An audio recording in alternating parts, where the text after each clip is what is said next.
Hello students, तुम्हा सर्वांचे रवी classes या यूट्यूब चॅनलवर सहर्ष स्वागत आहे. आय होप तुम्ही सर्व उत्तमच असाल. आज आपण 10वीचा गणित भाग 2 मधला समीकरण 1.3 बघणार आहोत. चला तर मग त्याच्यातलं काय त्यांनी दिलंय. पहिला प्रश्न काय आहे? प्रश्न क्रमांक 1.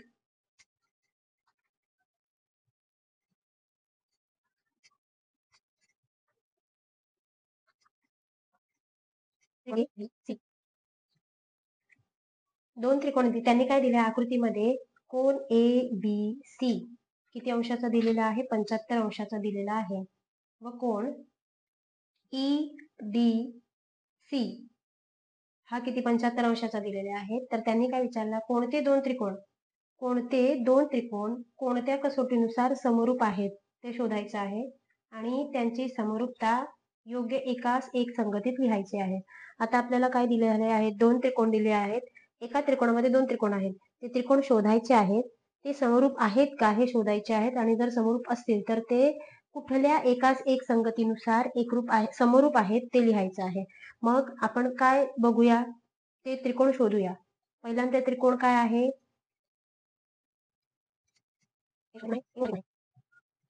समजा कोन डी इथं असेल 75 अंशाचा, तर कोन डी सुद्धा कुठं असेल? इथं असेल 75 अंशाचा. ओके, इथं बी आहे. कॉमन पॉइंट दोघांमध्ये कुठला आहे? सी आहे. सी जर इथं लिहिला तर इथं सुद्धा या बाजूला सुद्धा सी कॉमन आहे दोघांचा. या सी ची किंमत सुद्धा सी एवढीच असेल. आणि उरलेला पॉइंट काय राहिला? ए. आणि ह्या छोट्या त्रिकोणामध्ये उरलेला राहिलेला पॉइंट काय आहे? डी.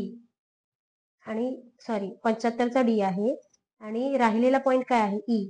हा पॉइंट काय असेल? ई, शिरोबिंदू ई. आता ते दोन त्रिकोण कुठले होतील? ए बी सी व त्रिकोण डीई डी सी असे दोन त्रिकोण होणार आहेत. त्यांची एकाच एक संगती काय येणार? बी 75चा आहे आणि डी सुद्धा 75चा आहे, म्हणजे ते एकरूप आहेत. ओके, मग आणि सी चा काय येणार? सी ला सीच येणार. ए ला काय येणार? राहिला काय आहे? ई. मग त्यांची एकाच एक संगती येणार ए बी सी. मग इथं काय येणार? एकाच एक संगती ई डी सी असे येणार. मग पहिल्यांदा आपण शोधायचे हे दोन त्रिकोण आहेत, ते त्रिकोण समरूप आहेत का हे शोधायचे आपल्याला. मग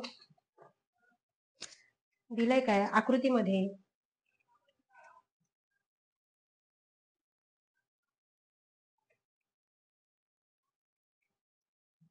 कोन A B C, cone A B C हा एकरूप आहे कोन ई डी सी ला. ई डी सी कारण काय? पक्ष त्यांनी दिलेलाच आहे. कोन सी, कोन ए सी बी, ए सी बी एकरूप आहे कोन ई सी डी ला. ई सी डी ला कारण काय आहे? कॉमन अँगल, समान कोन. एकच कोन आहे दोघांचा, मग त्याची किंमत समानच असणार आहे. म्हणून कुठल्या कसोटीनुसार दोन्ही त्रिकोण म्हणून कुठल्या कसोटीनुसार? को को को को कसोटीनुसार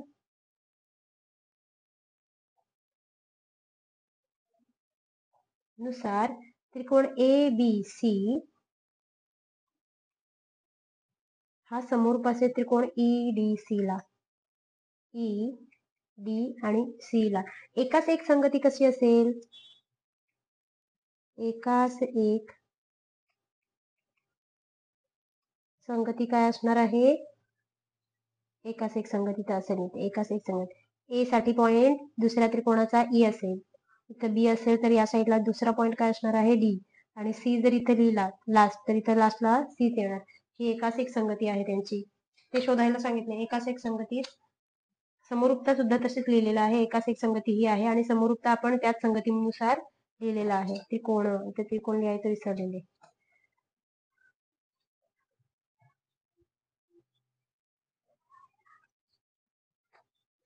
प्रश्न क्रमांक 2.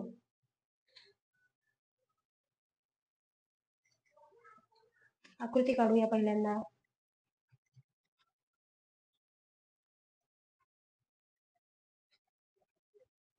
त्रिकोण पी क्यू आर व त्रिकोण आहे LM आणि N. PQ ची किंमत आहे 6, QR ची किंमत आहे 8, PR ची किंमत आहे 10, LN ची किंमत आहे 3, MN ची किंमत आहे 4, LN ची किंमत आहे 5. हे दोन त्रिकोण दिलेले आहेत. ते त्रिकोण समरूप आहेत का असं विचारलंय. आणि जर असतील तर कोणत्या कसोटीनुसार ते त्रिकोण समरूप आहेत. म्हणून काय दिलेल्या माहितीनुसार त्रिकोण PQR व त्रिकोण LMN मध्ये, या दोन्ही त्रिकोणांमध्ये काय दिलाय, PQ ची किंमत दिलेल्या किमती लिहायच्या. PQ बरोबर 6, QR बरोबर 8, PR बरोबर 10. या त्रिकोणाच्या किमती. LM बरोबर 3, MN बरोबर 4 आणि LN बरोबर 5. मग मी आता काय करते, ह्या तिघांचे सुद्धा गुणोत्तर घेते. म्हणून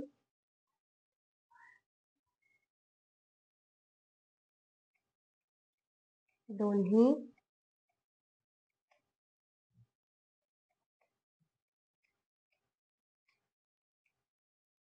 त्रिकोणांच्या बाजूंचे गुणोत्तर घेऊ. आपण काय करणार, दोन्ही त्रिकोणांच्या बाजूंचे गुणोत्तर घेणार आहोत. मग PQ छेद LM. PQ ची किंमत किती आहे 6, LM ची किंमत आहे 3. 3ने 6ला भागता येते का, येते. 3 एके 3, 3 दोणे 6, म्हणजे उत्तर किती आलं 2. नेक्स्ट काय आहे, पुढची बाजू आहे QR. QR चा छेद काय येणार MN. QR ची किंमत आहे 8, MN ची किंमत आहे 4. 4च्या पाड्यात 8 येतात का, 4 दोणे 8, म्हणजे आला उत्तर 2. समीकरण क्रमांक 2. लास्ट आहे PR छेद LN. PR ची किंमत आहे 10, LN ची किंमत आहे 5.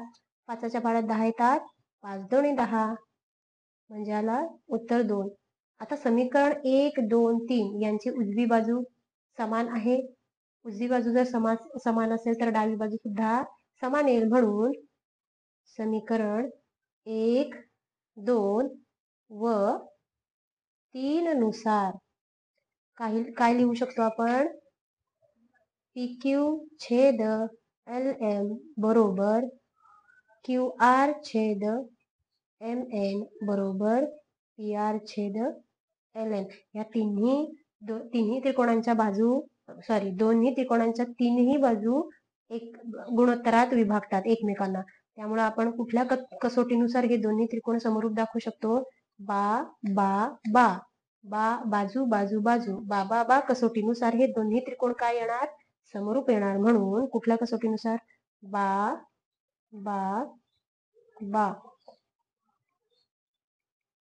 कसोटीनुसार काय लिहू शकतो आपण, त्रिकोण PQR हा समरूप असेल त्रिकोण LMN ला.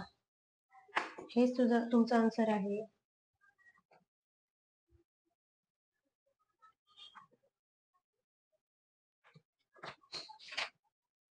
आता आपण बघणार आहोत प्रश्न क्रमांक 3. प्रश्न क्रमांक 3 मध्ये काय दिलंय,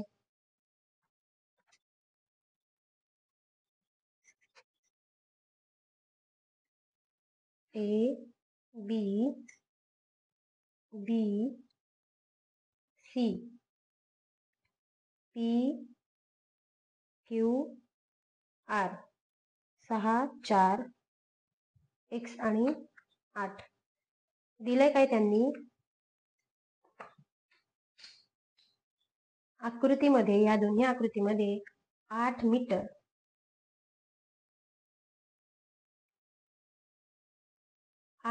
व 4 मीटर, 8 मीटर व 4 मीटर उंचीचे हे काय आहे, दोन्ही खांब आहेत. AB हा 8 मीटर उंचीचा खांब आहे. PR सुद्धा 4 मीटर उंचीचा खांब आहे. ते खांब कशावर उभे आहेत, सपाट जमिनीवर. वाकडी तिकडी जमीन नाहीये, सपाट जमिनीवर उभे आहेत असं दाखवलेले आहे. आता सूर्यप्रकाश पडलाय, सूर्यप्रकाशाने लहान खांबाची सावली, सूर्य उगवला, सूर्यप्रकाश पडला, त्यामुळे ह्या खांबाची सावली कुठं पडली, इथपर्यंत पोहोचली, 6 मीटर पर्यंत पोहोचली. ओके, सूर्यप्रकाश पडल्यामुळे या छोट्या खांबाची लांबी 6 मीटर पर्यंत पडली. तर त्याच वेळी सूर्य उगवते तेव्हा सगळीकडे प्रकाश पडतो की नाही? एका खांबावर पडला, एका खांबावर पडला नाही असं होणार नाही. मग सूर्यप्रकाश पडला त्यामुळे छोट्या खांबाची लांबी 6 मीटर एवढी पर्यंत झाली. आता त्याच वेळी जेव्हा 6 मीटरची सावली झाली त्याच वेळी तो सूर्य मोठ्या खांबावर सुद्धा पडला असेल. मग तेव्हा मोठ्या खांबाची सावली किती लांबीची असेल हे विचारलंय आपल्याला. म्हणजे आपल्याला BC ची किंमत काढायची आहे. ठीक आहे. मग आपण पहिल्यांदा हे जे खांब AC, मोठा खांब आहे AC, त्याची उंची आहे 8 मीटर. छोटा खांब आहे PR, त्याची उंची आहे 4 मीटर. छोट्या खांबाची लांबी सावली पडलेली आहे 6 मीटर पर्यंत, त्याचं नाव आहे QR. आणि मोठ्या खांबाची उंची पडलेली आहे X मीटर पर्यंत. त्या X ची किंमत काढायची आपल्याला. मग हे दोन्ही त्रिकोण तयार झालेत. मग आपण काय लिहू शकतो? त्रिकोण PQR. पहिल्यांदा हे दोन्ही त्रिकोण समरूप आहेत की नाही ते लिहायचे. त्रिकोण PQR व त्रिकोण ABC मध्ये हे दोन्ही त्रिकोण कशावर आहेत? सपाट जमिनीवर उभे आहेत. खांब वाकडे तिकडे लावतो का? नाही. सपाट जमिनीवर असल्यामुळे काय होतात? ते जमिनीला 90 अंशाचा कोन तयार करतात. बरोबर? त्रिकोण PQ या दोन्ही त्रिकोणांमध्ये PR व AC हे खांब सपाट जमिनीवर उभे आहेत.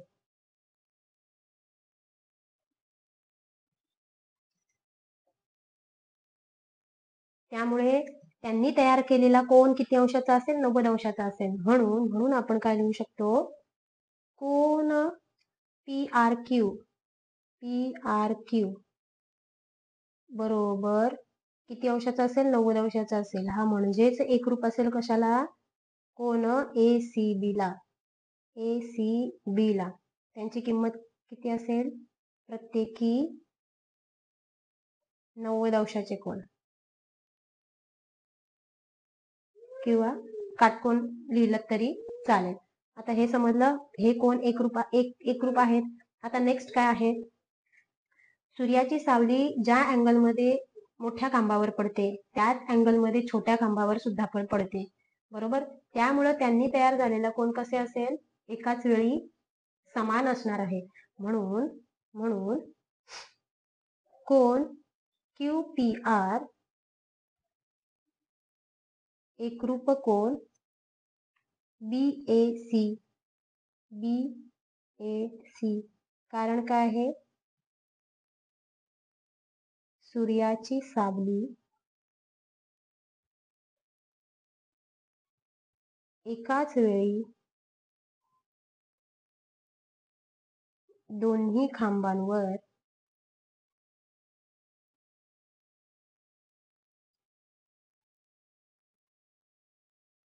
समान कोन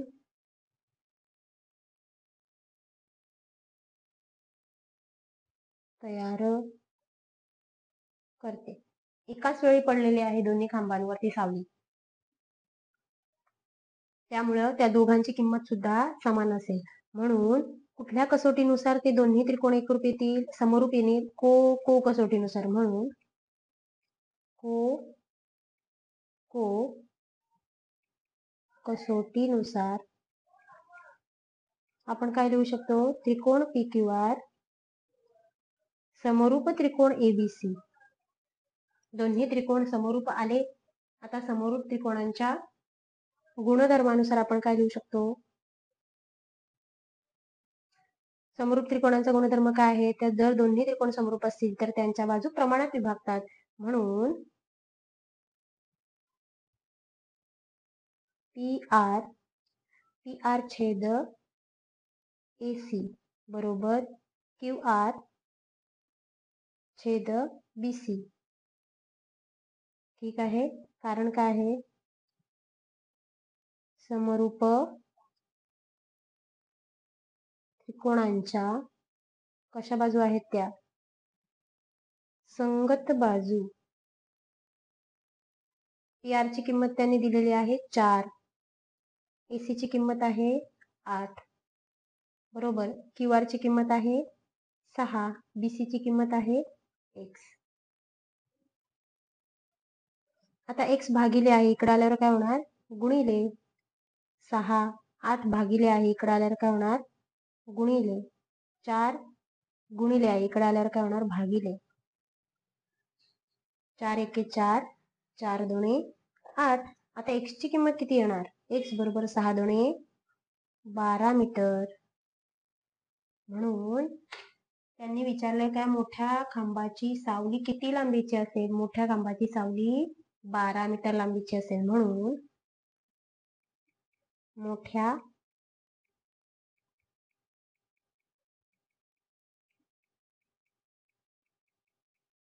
बारा मीटर असेल. मोठ्या खांबाची सावली 12 मीटर असेल. समजलं कसं केलं? पहिल्यांदा ते दोन्ही त्रिकोण म्हणजे दोन्ही खांब यांच्या सावली, खांब आणि सावली यांच्यापासून तयार होणारे त्रिकोण हे समरूप आहेत का हे बघितलं. समरूप आहेत, मग त्यानुसार आपण त्यांच्या बाजू प्रमाणात विभागतात असं दाखवून x ची किंवा मोठ्या खांबाच्या सावलीची किंमत काढली. किंमत म्हणजे लांबी काढली. प्रश्न क्रमांक 3 समजला असेल. आता आपण वळूया प्रश्न क्रमांक 4 मध्ये. प्रश्न क्रमांक 4 काय आहे?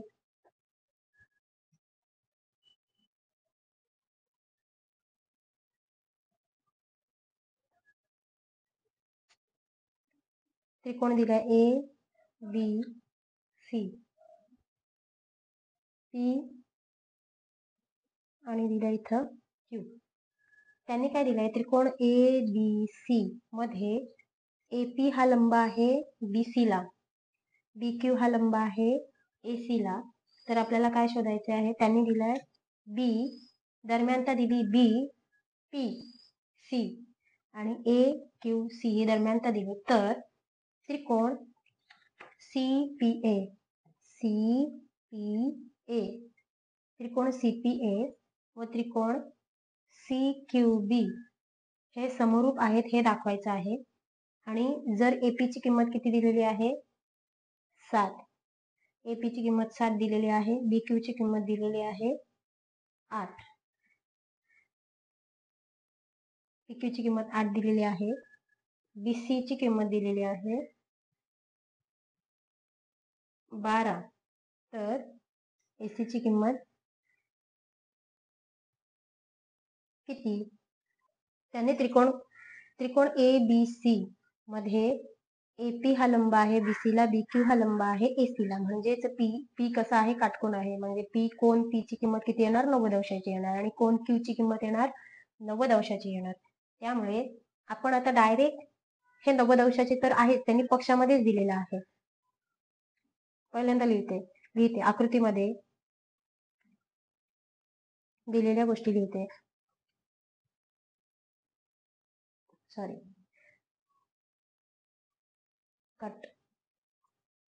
दिलेल्या गोष्टी लिहूया आपण पहिल्यांदा. मग त्याच्यामध्ये काय येणार? आकृतीमध्ये त्रिकोण ABC AP हा लंब आहे BC ला व BQ हा लंब आहे AC ला. एवढं दिलेले आहे. आणि दरम्यानता दिलेले आहे BPC आणि AQC ही दरम्यानता दिलेली आहे. मग आता त्रिकोण कुठले तयार होत आहेत? त्रिकोण CPA व त्रिकोण CQB मध्ये. त्रिकोण CPA व CQB या दोन्ही त्रिकोणामध्ये आता कोण APC किंवा कोण फक्त P हा 90 अंशाचा आहे व दुसरा त्रिकोण CQB ह्या दुसऱ्या त्रिकोणामध्ये कोण Q सुद्धा किती अंशाचा आहे? 90 अंशाचा आहे. म्हणजे दोन्ही कोण कसे येतील? काटकोन आहेत म्हणजे ते एकरूप आहेत. या दोन्ही त्रिकोणामध्ये कोण CPA एकरूप असेल, कोण CQB ला, CPA CQB एकरूप असेल CQB ला. कारण काय लिहायचंय? पक्ष किंवा प्रत्येकी 90 अंशाचा किंवा काटकोन प्रत्येकी 90 अंशाचा. 90 अंशाचे आहेत दोन्ही कोण म्हणून ते एकरूप येणार. हा पहिला झाला. आता कोण ACP, कोण ACP एकरूप कोण ACP एकरूप कोण BCQ. CQB या त्रिकोणामध्ये काय येणार? BCQ. हा कोण काय असणार आहे? समान कोण असणार आहे. दोघांचा एकच आहे की ना कोण, म्हणून समान कोण आहेत दोघांसाठी. सामायिक कोण, समान कोण किंवा सामायिक कोण, सामायिक कोण आहे म्हणून. त्यामुळे कोको कसोटीनुसार दोन्ही त्रिकोण कसे येतील? एकरूप येतील. म्हणून कुठल्या कसोटीनुसार? कोको कसोटीनुसार आपण काय म्हणू शकतो? त्रिकोण CPA हा समरूप आहे त्रिकोण CQB ला. दोन्ही त्रिकोण समरूप आहेत. आता समरूप त्रिकोणांच्या संगत बाजू प्रमाणात विभागतात म्हणून समरूप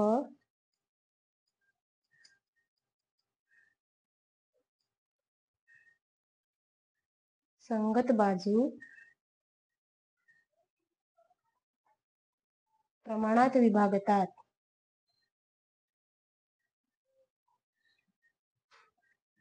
त्यामुळे काय लिहू शकतो आपण?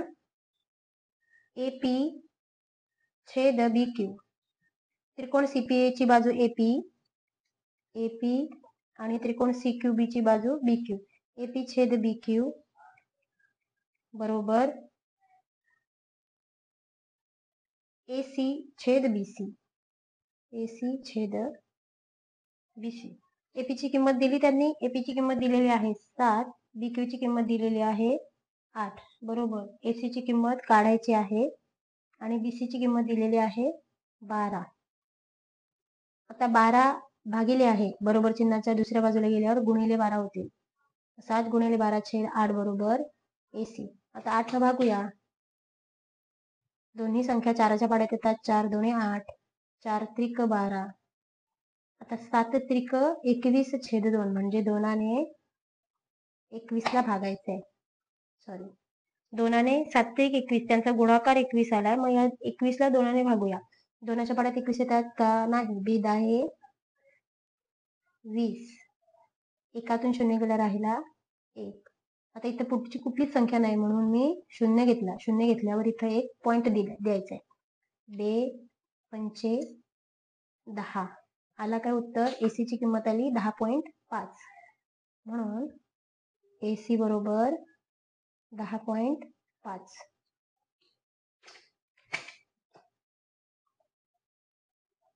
हा तुमचा पहिला उत्तर होता.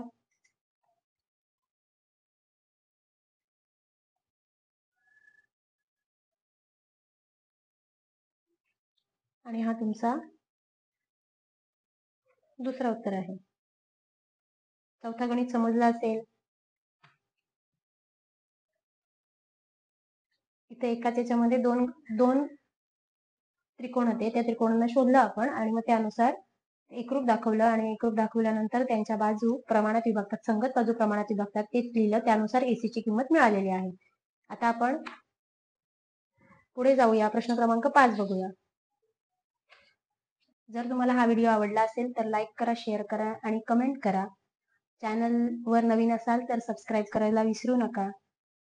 आणि दररोज नवीन नवीन गोष्टी शिकत राहा, अभ्यास करत राहा थोडाफार तरी.